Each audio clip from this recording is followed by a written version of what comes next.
Bon, maintenant, on va voir comment se comporte le GTM. L'autre fois, on a expliqué pourquoi on était passé du UTM pour le GTM. On a expliqué que au niveau des calculs de surface, des zones qui étaient à cheval entre les deux fuseaux ou entre les deux hémisphères posaient un petit problème. On avait dit que les fuseaux étant identiques les uns aux autres, tout ce qui se passe dans ce fuseau se passe également ici, et que des points qu'on a ici, on a les mêmes points ici parce que on a les mêmes origines, 500 0 en montant, 500 0 en montant, ou bien 510 millions en descendant, et 510 millions en descendant. Donc on a pratiquement les mêmes points. Et donc si on ne donne pas le numéro de fuseau, il y aura confusion des points. Et lorsqu'on fait le calcul de surface, de distance, tout ceci, ça posait problème. Donc l'Institut national de cartographie a donc créé une projection propre au Gabon. C'est cette projection qu'on va voir comment elle fonctionne.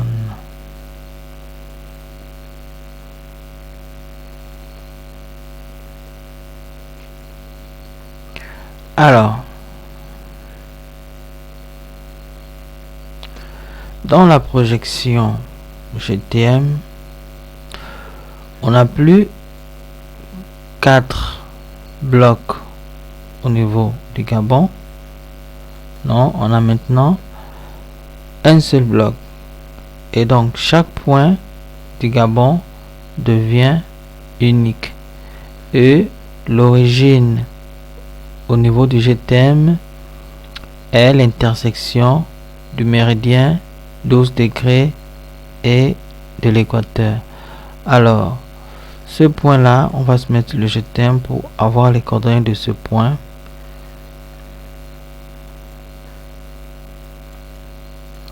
Alors, ce point a pour coordonnées 500 000 mètres ou 500 km en X et 500 000 ou 500 1000 km en Y. Donc on se met au centre, voilà. Et voilà, on a effectivement 500 000 en X et 500 000 en Y. Donc pour le GTM, l'intersection de l'équateur et du méridien 12 degrés est donc l'origine. Alors si on a 500 ici, ça veut dire qu'en montant dans ce sens, on aura 500 et plus. En allant dans ce sens, on aura 500 moins. Alors la plus petite valeur en UTM se tourne autour de, on regarde ici, donc ici c'est le X, la virgule c'est la séparation entre le X et le Y. Donc la plus petite valeur au niveau du Gabon, en GTM, on est dans les 200 000 km, dans les 200 km, les 200 000 km, la plus petite valeur en GTM. En X,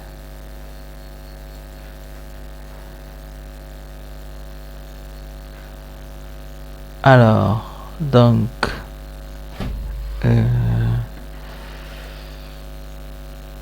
et la plus grande valeur en X, en GTM, on part de 500, on va augmenter comme ça. Et donc, la plus grande valeur va tourner autour, on regarde ici, va tourner autour de 780 000 par là. Ça veut dire que le GPS en X n'ira pas au-delà des valeurs que je viens de définir. En Y. Pardon, qu'est-ce que je... non, la plus petite valeur en X, oui. On vient au niveau des Port-Gentil. Petite valeur en X, voilà. On est dans les 133. Dans les 133 000. Au niveau des Port-Gentil. Et la plus grande valeur, donc, On est dans la zone de la province de Haut-Ogooué. On est dans les 700. Dans les 780. Au trop 800. Donc, en GTM, le GPS n'ira pas au-delà de ces valeurs. Et en Y, la valeur maximale, donc au niveau du Grand Nord, on tournera autour, regardez ici de ce côté, on tournera autour de 750 000. Par là, valeur maximale. Dépasser cette valeur, on tombe dans le Cameroun. Et la plus petite valeur en GTM sera autour de, disons, 60 000 en Y. Alors, voici les caractéristiques donc du GTM 2002. Donc je me répète, on a donc opté pour cette projection parce que dans cette projection, chaque point du territoire gabonais devient unique.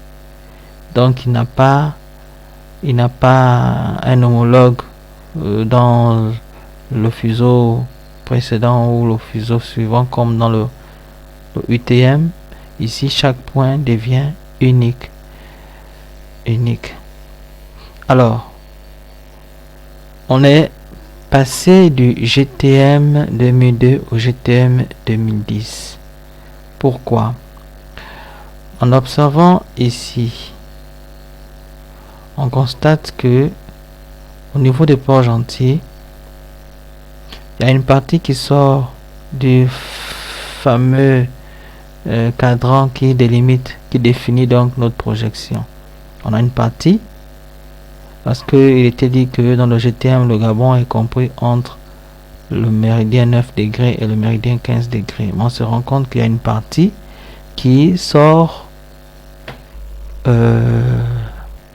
du cadre délimité comme définissant le GTM. Alors, on a donc opté pour une nouvelle projection, toujours GTM, mais où on va intégrer tout le Gabon dans le cadre. Donc je vais donc faire appel à voilà. Donc dans le GTM 2010,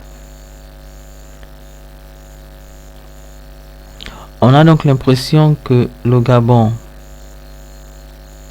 voilà, a été, non pas le Gabon, on a l'impression que ces cadres-là, le cadre-là a été poussé dans ce sens pour obtenir celui-là.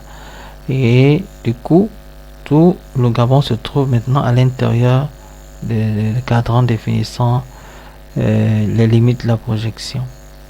Donc, on se rend compte, on va prendre les origines. Voilà, ici l'origine du GTM 2010 n'est plus l'intersection du méridien 12 degrés et l'équateur. Non, on a décalé de 30 minutes. Ici, l'origine devient l'intersection du méridien 11 degrés 30 et de l'équateur. Alors, on va se mettre en GTM 2002. GTM 2010. GTM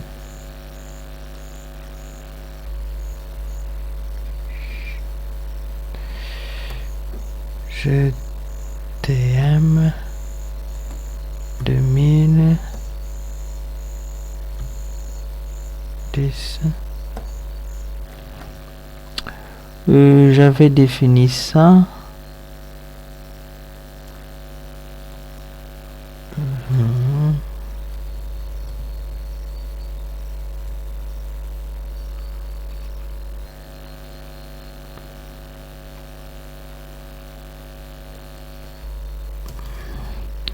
J'avais rentré les paramètres du GTM 2010. Bon, là je retrouve plus comment est-ce que je l'avais nommé.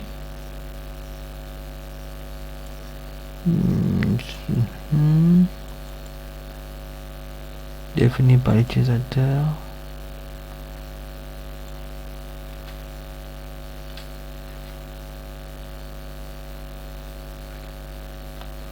Bon, ok, qu'à ça ne tienne. Donc, je vais retrouver ça. Alors, ce qui fait que lorsqu'on a décalé donc les repères là, ici, on n'a plus le méridien 12 degrés et l'équateur. On a maintenant le méridien 11 degrés 30 et l'équateur. Mais par contre, on a gardé ici à l'origine 500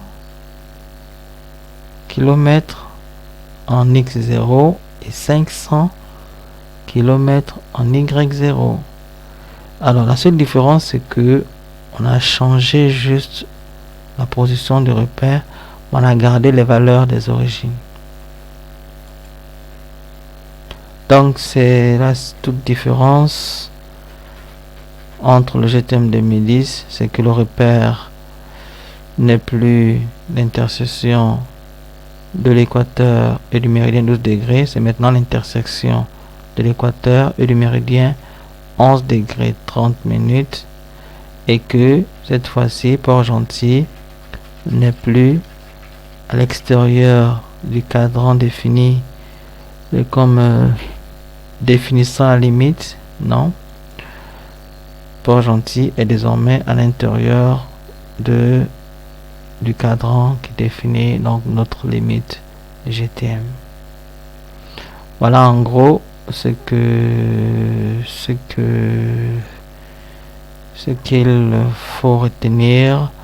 Maintenant, je t'enverrai donc des exercices pour savoir quel type de projection tu auras dans la carte qui va se présenter devant toi. Est-ce que tu auras du UTM ou bien est-ce que tu auras du GTM, ainsi de suite. Bon, on arrête là pour l'instant.